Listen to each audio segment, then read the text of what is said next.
Hello everyone. Financial management in nonprofit organizations is one of the more commonly associated functions of a board. And depending on the board structure, it can either be very hands-on, where board directors manage the banking, the accounting, and other functions, or it can be hands-off, where dedicated staff handle such transactions.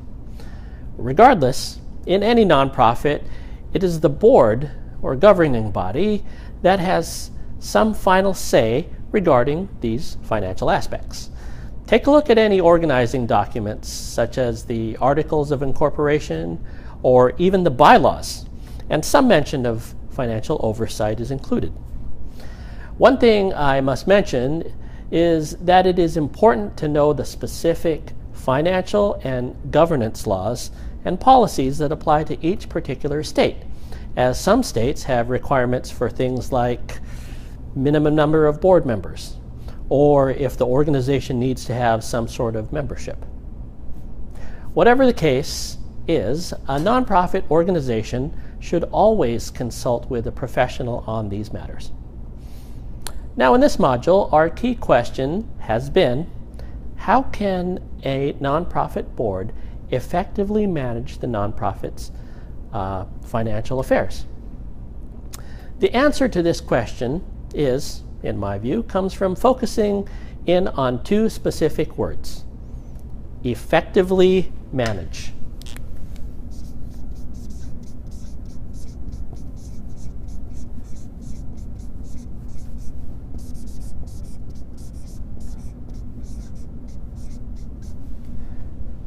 Effectively manage.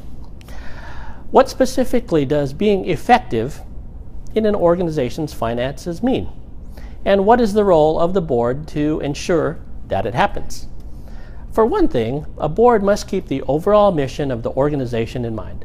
Financial decisions should align with the mission, and if they don't, then a board must ask why.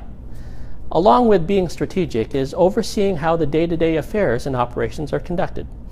Banking and accounting functions need to be clear, so a nonprofit should have clear policies and procedures with things like who gets to receive the monies, who signs checks, who writes thank you letters to donors, all very important functions.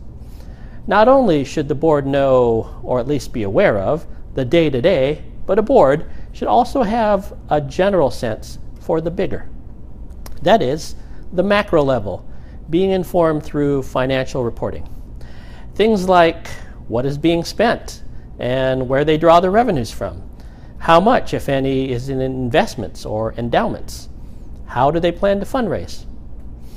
While we didn't cover in detail the specific financial reports such as a balance sheet or the statement of financial position, sometimes called the profit and loss in for-profit corporations, an effective board will, at least on a regular basis, be informed and, if possible, even make it a point of discussion at board meetings.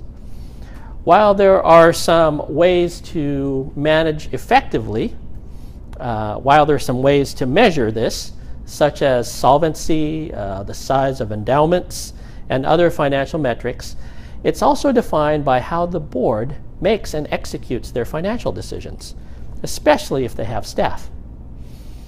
If a nonprofit does, in fact, have staff, such as a CEO, executive director, all these issues from day-to-day to the long-term strategic now have another layer of responsibility that the board has to consider.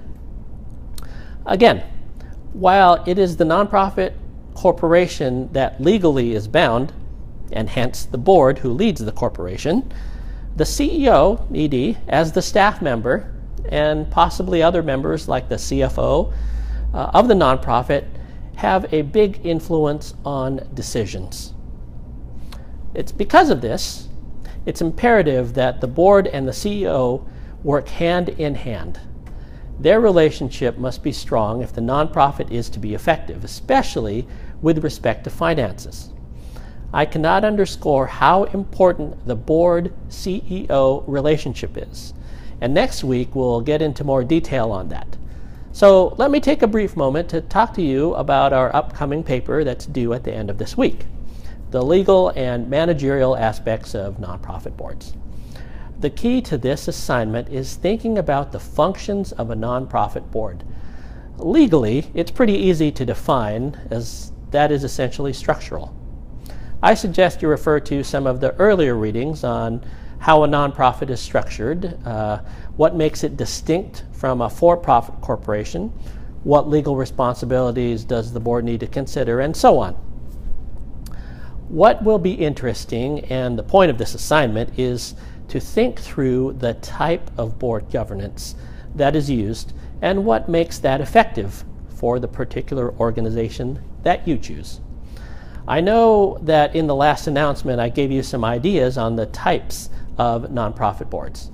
Again, by types I don't mean legally, but rather how they lead, whether in an advisory capacity, a political capacity, a working board, or a representative type board. Let me give you a simple example. In most public school districts in the United States, there is an elected school board comprised of citizens who represent a geographic area. The governing board, the school board, sets policies, the budget, the strategic direction, and hires staff, the superintendent. The superintendent is, of course, responsible for all that happens educationally, but in the end, legally, reports to the board. What would happen if the board, instead of being a governing elected board, becomes advisory in nature? And that if a vacancy on the board occurs, a board member could just appoint another person to sit on the board. What are the implications for an advisory type board for the operations of the organization? How would it change things, and in what specific way? Would it actually be better for the ultimate mission of the organization? Remember to compare. So doing a what if in your paper would be helpful, and a compare and contrast discussion would be interesting. In the end, I hope that this assignment will give you a feel for how board structure can differ based on the goal and mission of the organization, and that no one board structure is better than the other. There are just different things to think about depending on what that structure is. I hope this has helped, and I look forward to reading your papers. As usual, if you have any questions on this or on any part of the class, please don't hesitate to ask. Continue whatever discussions we are having through our current module, and I will see you all online.